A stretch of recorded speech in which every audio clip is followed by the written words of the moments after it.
परमा एकादशी व्रत कथा अधिक मास के कृष्ण पक्ष की पुरुषोत्तमी परमा एकादशी। ओम श्री गणेशाय नमः। धर्मराज युधिष्ठिर बोले, ही जनार्दन, अधिक मास की कृष्ण पक्ष की एकादशी का क्या नाम है तथा उसकी विधि क्या है? कृपा करके आप मुझे बताइए।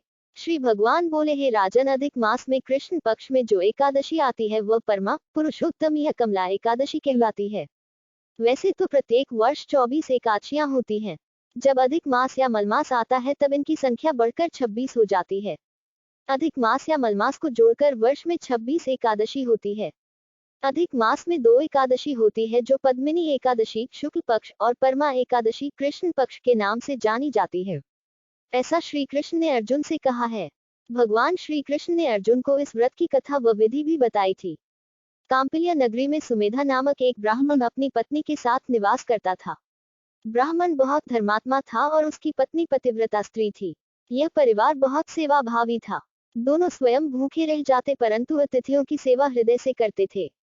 धनाभाव के कारण एक दिन ब्राह्मण ने अपनी पत्नी कहा, धनोपार्जन के लिए मुझे परदेश जाना चाहिए क्योंकि इतने कम धनोपार्जन से परिवार चलाना अति कठिन काम है। ब्राह्मण की पत्नी ने कहा, मनुष्य जो कुछ पाता है वह अपने भाग्य से ही पाता है।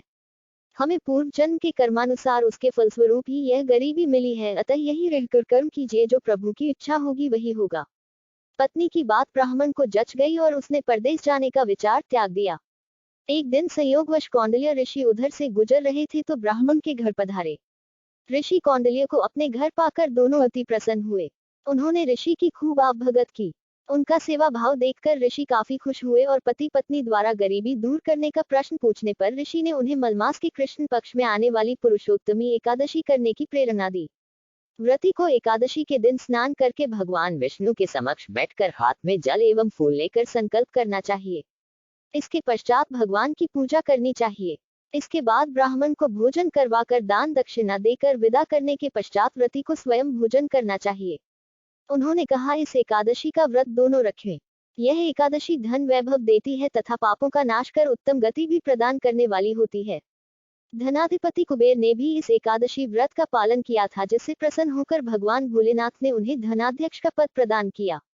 ऋषि की बात सुनकर दोनों आनंदित हो उठे और समय आने पर सुमेधा और उनकी पत्नी ने विधिपूर्वक इस एकादशी का व्रत रखा, जिससे उनकी गरीबी दूर हो गई और पृथ्वी पर काफी वर्षों तक सुख भोगने के पश्चात वे पति पत्नी श्री विष्णु के उत्तम लोक को प्रस्थान कर गए। अतः हे नारद, जो कोई मनुष्य विधिपूर्वक इस व्रत को करेगा भगवान विष्णु निश्चित ही कल्याण करते हैं। बोलो जय श्री हरि।